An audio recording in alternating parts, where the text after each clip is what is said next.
नमस्कार दोस्तों, मैं हूं आदित्य और ये पीएचपी का नया ट्यूटोरियल हम तैयार कर रहे हैं यहाँ पे। ठीक है, पीएचपी ट्यूटोरियल का पूरा सीरीज़ तैयार करेंगे हम इसमें आपको 4 लेसन बताएंगे। First lesson, second, third and fourth 4 lesson है। फर्स्ट लेसन में हमारा कोर पीएचपी रहेगा। सेकंड लेसन में हमारा पीएचपी फॉर्म रहेगा। थर्ड लेसन में advance PHP and fourth last lesson में हमारा माई एसक्यूएल डाटाबेस। तो हम लोग टाइम वेस्ट नहीं करते हैं, शुरू करते हैं कोर पीएचपी। ठीक है, कोर पीएचपी में हम आपको 13 टॉपिक्स रहेगा इसमें, जिसमें हम इंट्रो बताएंगे, आपको सिंटैक्स बताएंगे, variable, echo, data types, string, constant, operator, if else, else if, switch, loop, function and array. Okay, इतना कुछ हम आपको बताएंगे। और तो हम शुरू करते हैं इंट्रो से फटाक से। तो इंट्रो में हमको सबसे पहले जानना क्या ज़रूरी है, हमको जानना है HTML, CSS and Java scripting. ये जानना बहुत ज़रूरी है। ठीक है, अगर आप HTML, CSS, जावा को टच नहीं किए हैं अभी तक, तो आप इसको देख ले, जान लें थोड़ा सा, तो ज़्यादा अच्छा रहेगा। मेरे ट्यूटोरियल इसके अवेलेबल हैं मेरे चैनल पे, आप देख सकते हैं। चलिए, जरूरी नहीं मेरे चैनल से, आपको जिससे भी अच्छा लगे, किसी भी चैनल से, बहुत से चैनल्स पे अवेलेबल हैं HTML, CSS, जावा स्क्रिप्टिंग के ट्यूटोरियल, तो आप वहाँ से देख सकते हैं। नाउ अब हम लोग चलते हैं PHP का फुल नेम क्या है। ठीक है, PHP जनरली जो होता है, जैसे होता है वैसे इसका फुल नेम होता है, लेकिन इसका कुछ अलग तरीके से है। इसका फुल नेम है hypertext pre processor. Pre processor जो है, H पहले आया है, फिर P बाद में, फिर P बाद में है। ठीक है, ठीक है, ऐसे ये बनाया गया है। ठीक है, इसका फुल नेम ये है। अब आगे हम लोग चलते हैं, PHP फाइल के एक्सटेंशन क्या होना चाहिए।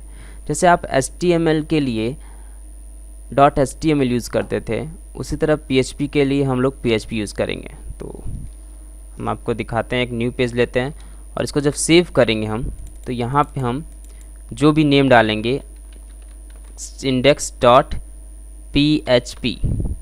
ये हमारा एक्सटेंशन नेम हुआ। ओके, तो ये हम डालेंगे। तो अभी फ़िलहाल अब इसको अभी नहीं कर रहे हैं, आगे हम लोग चलते हैं, ज़रा देखते हैं। तो ये हमारा इंट्रो हो गया। ठीक है, इंट्रो में हम इतना ही रखते हैं, क्योंकि ऐसे तो PHP का इंट्रो हम लोग देखा जाए तो बहुत ज़्यादा होता जाएगा।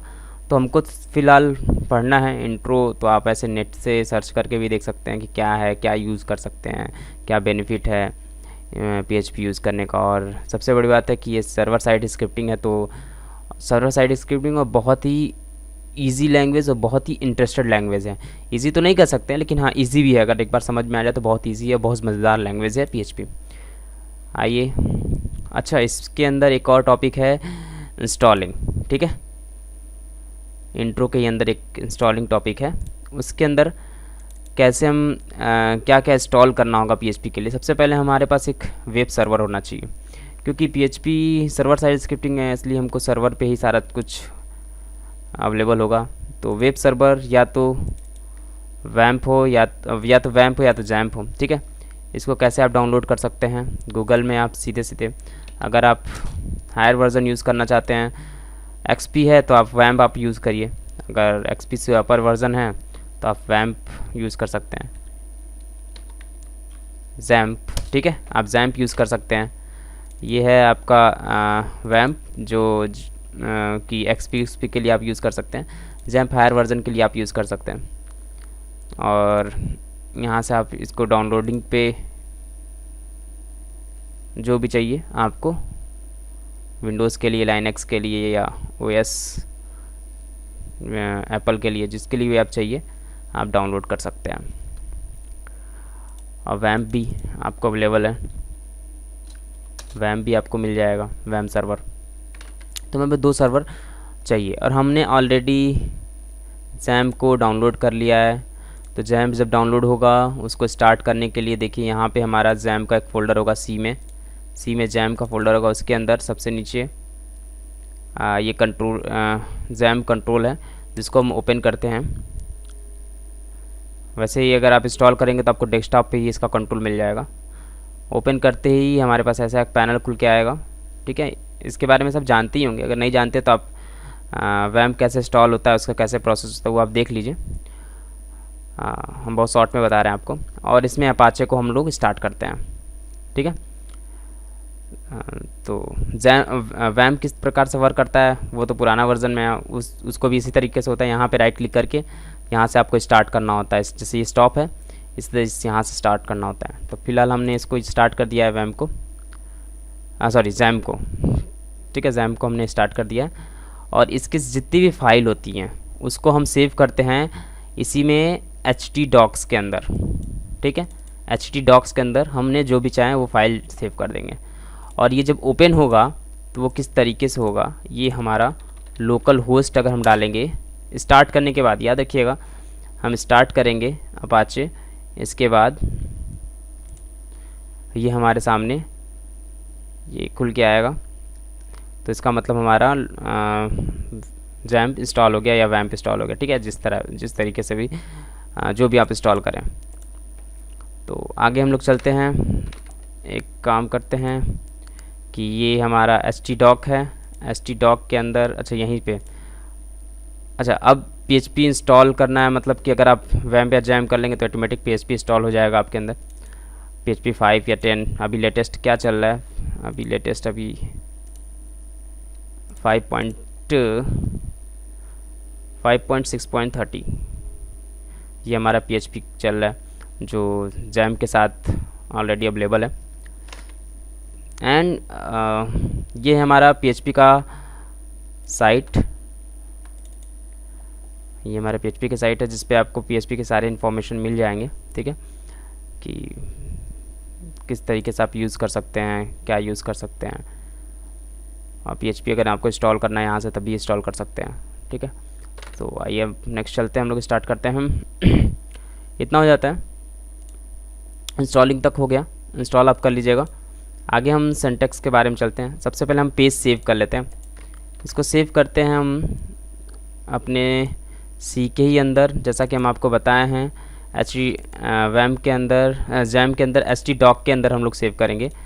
तो हम इसमें एक फ़ोल्डर बनाए थे PHP समथिंग करके, नहीं बनाया, चलिए ठीक है बना देते हैं PHP क्लास करके हम। ठीक है, PHP क्लास करके एक फ़ोल्डर बनाया और इसमें index.php नाम से इसको हमने सेव कर दिया।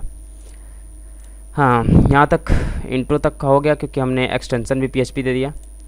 अब सिंटैक्स, PHP को लिखते कैसे हैं। PHP को हम लोग कुछ इस प्रकार से लिखते हैं। ठीक है, less than and question mark, फिर PHP लिखेंगे एंड फिर question mark and greater than की वैल्यू लगाएंगे, यहाँ ग्रेटर देन लगाएंगे। और इसके बाद PHP कोड यहाँ पे हम लोग लिखेंगे बीच में। तो हम स्टार्ट करते हैं, PHP लिखते हैं एंड PHP क्लोज करते हैं और इसके बीच में हम PHP कोड लिखेंगे। और इसको रन कैसे करेंगे, जैसे हम आपको फ़िलहाल इको अभी इसको हम बताएंगे, हेलो लिख के देख लेते हैं कि लोकल होस्ट में रन कैसे होगा। हमको यहाँ पे खोलना होगा लोकल होस्ट /PHP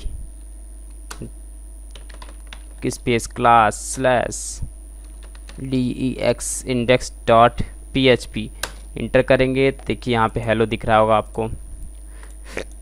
ठीक है, तो ये हमारा ओपन करने का स्टाइल है कि लोकल होस्ट /PHP, जो भी आप जहाँ पे पाथ रखे होंगे, लोकल होस्ट मतलब सीधे सीधे htdocs। अब htdocs के अंदर जो भी आप फोल्डर है, जैसे ऑल है, ऑल खोल सकते हैं, इसी तरह कॉलेज है, इसी तरह ढेर सारे आप फोल्डर हैं। तो हमने अभी फ़िलहाल कौन सा फोल्डर बनाया था, हमने PHP क्लास करके बनाया जिसके अंदर index.php हमने रखा है। हमने वही पाथ दिया है कि लोकल होस्ट यानी htdocs हो गया हमारा और PHP स्पेस क्लास /index.php, तो वो हमारा प्रिंट हो रहा है। चलो भाई आगे चलते हैं, हम लोग देखते हैं ज़रा PHP में कमेंट किस प्रकार से लिखते हैं। कमेंट बहुत ही ज़रूरी चीज़ होता है कोड के लिए। तो ये हमारा हो गया सिंगल लाइन कमेंट, ये भी सिंगल लाइन कमेंट। जैसे आपको यहाँ पे अभी हेलो यहाँ आपको दिख रहा होगा यहाँ पे। अगर आप चाहते हैं कि यहाँ पे कमेंट में कुछ लिखे तो यहाँ पे आप हेलो डाल देंगे तो ये कमेंट है, दिखेगा नहीं आपको, ठीक है। पर इसमें कोड में दिखता है, देखा जाए ज़रा, नहीं इसमें भी नहीं दिख रहा है। ओके डन, वो HTML का रहता है तो दिखता है। ओके तो ये हमारा कमेंट हुआ। ये सिंगल लाइन ऐसे भी दे सकते हैं और ऐसे भी दे सकते हैं, ये भी हमारा सिंगल लाइन हुआ। अब और अगर हम इसको अगर हम कमेंट दे देंगे तो ये भी कमेंट हो जाएगा, कुछ नहीं प्रिंट होगा। नाउ ये हमारा कमेंट हो गया।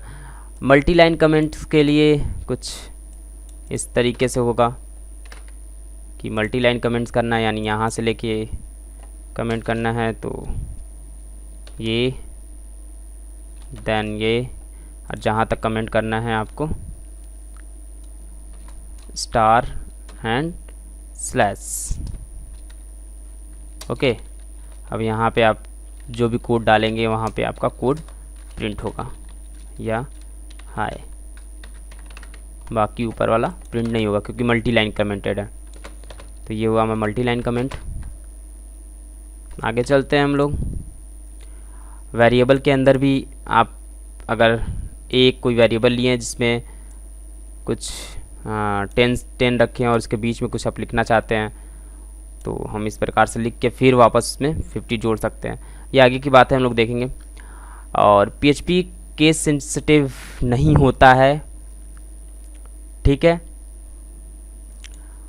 और PHP केस सेंसिटिव नहीं होता है, बट इसका जो वेरिएबल्स होता है वो केस सेंसिटिव होता है। जैसे कि हम ये इको है, यहाँ पे हेलो प्रिंट हो रहा है ना, देखिए ध्यान से हेलो प्रिंट हो रहा है। अब हम इको में ई अगर बड़ा कर दें तभी ये हेलो प्रिंट होगा, सी को बड़ा कर दें फिर भी ये हेलो प्रिंट होगा, या सी को बड़ा करते हैं एच सी को छोटा करते हैं, एच को बड़ा करते हैं, प्रिंट होगा। इस तरह फंक्शन भी केस सेंसिटिव नहीं होता है। बट अगर हम कोई वेरिएबल लिए हैं, ए कोई वेरिएबल लिए हैं, a is equal to Aditya, हमने a is equal to Aditya लिया और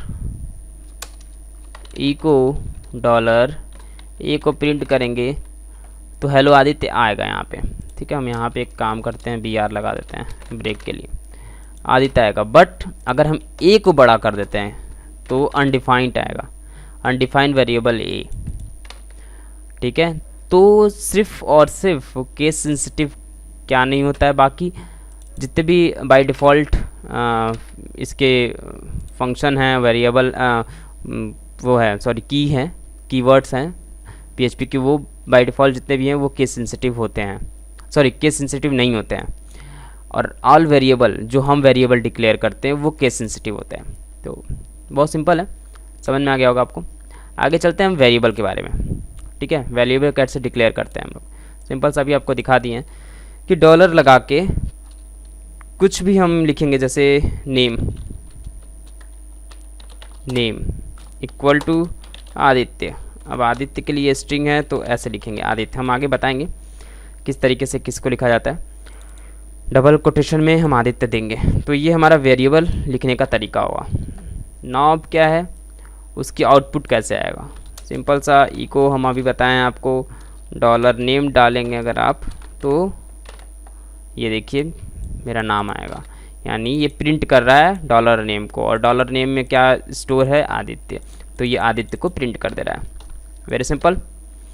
सो आगे चलते हैं, वेरिएबल भी ख़त्म हुआ। आगे चलते हैं हम लोग इको भी जैसा कि आपको बता दिए, इको में echo and print statement, 2 statements आते हैं। सबसे पहला हमारा आता है इको जो कि प्रिंट कर दिया, एंड प्रिंट भी आता है, सेम वर्क ये भी करता है, ठीक है। जैसे कि हमने इको डॉलर प्रिंट डॉलर ये कर दिया एंड इको डॉलर नेम कर दिया, दोनों में आदित्य आदित्य। अगर हम यहाँ पे BR लगा देते हैं, BR ऐड करने के लिए डॉट हमको लगाना पड़ेगा, तो ये आदित्य एंड आदित्य दोनों सेम आउटपुट दे रहा है। प्रिंट में भी आदित्य दे रहा है, नेम एंड इको में भी आदित्य है, क्योंकि डॉलर नेम की वेरिएबल नेम आदित्य है, ठीक है। डॉलर नेम में आदित्य पुट है।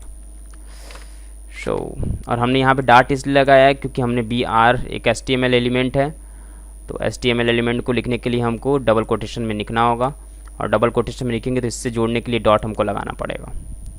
अगर हम चाहें तो डबल कोटेशन में सीधा सीधा पूरे को डबल कोटेशन में दे देंगे, तभी ये वर्क करेगा उसी तरीके से, फिर डॉट लगाने की हमें ज़रूरत नहीं पड़ेगी। तो डबल कोटेशन, सिंगल कोटेशन कहाँ कहाँ किस तरीके से यूज़ होगा, हम जितना प्रैक्टिस करेंगे उतना हमको पता चलता रहेगा। आगे चलते हैं, हम लोग देखते हैं डाटा एंड डाटा टाइप्स में, ठीक है। फ़िलहाल इसको हम नेक्स्ट चैप्टर में रखते हैं, ठीक है। अभी फ़िलहाल के लिए इतना आप देख लीजिए। पहले आपको करना क्या है कि आप पहले इंस्टॉल करिए, सबसे पहले आप इंस्टॉल करिए। अगर आप इंस्टॉल नहीं किए, इंस्टॉल कर लिए तो कोई बात नहीं, अच्छी बात है। इंस्टॉल करिए, आप फाइल सेव करिए, ठीक है। उसमें वेरिएबल लिखिए और वेरिएबल का आउटपुट देखिए किस तरीके से वेरिएबल का आउटपुट आ रहा है। इको और प्रिंट लिख के दोनों का यूज़ देखिए। नेक्स्ट में डाटा टाइप्स के बारे में बताएंगे, जिसमें आपको सारा क्लियर हो जाएगा किस में हम लोग स्ट्रिंग रखेंगे, किस में इंटीजर रखेंगे, फ्लोट, बुलियन क्या होता है, एरे, ऑब्जेक्ट एंड नल क्या होता है, ठीक है। ये चीज़ हम लोग देखेंगे। सो इस वीडियो में इतना ही रखते हैं। आपको हमारा वीडियो कैसा लगा, पसंद आया तो ज़रूर लाइक करिए। अगर अभी तक आप हमारा चैनल सब्सक्राइब नहीं किए तो सब्सक्राइब कर लीजिए, क्योंकि आपको नेक्स्ट अच्छे वीडियोस, अगर आपको मेरे वीडियो पसंद आ रही है तो ज़रूर सब्सक्राइब करिए, क्योंकि और भी हम वीडियो डालेंगे। और कैसा आपको हमारा वीडियो लग रहा है, इसका रिस्पॉन्स हमें ज़रूर दीजिए, ताकि हमको पता लगे कि हम क्या सही कर रहे हैं, क्या इम्प्रूव करना है हमको, इसके बारे में हमको नॉलेज होगा, ठीक है। तो नेक्स्ट वीडियो मिलते हैं, तब तक के लिए bye bye. Thank you for watching.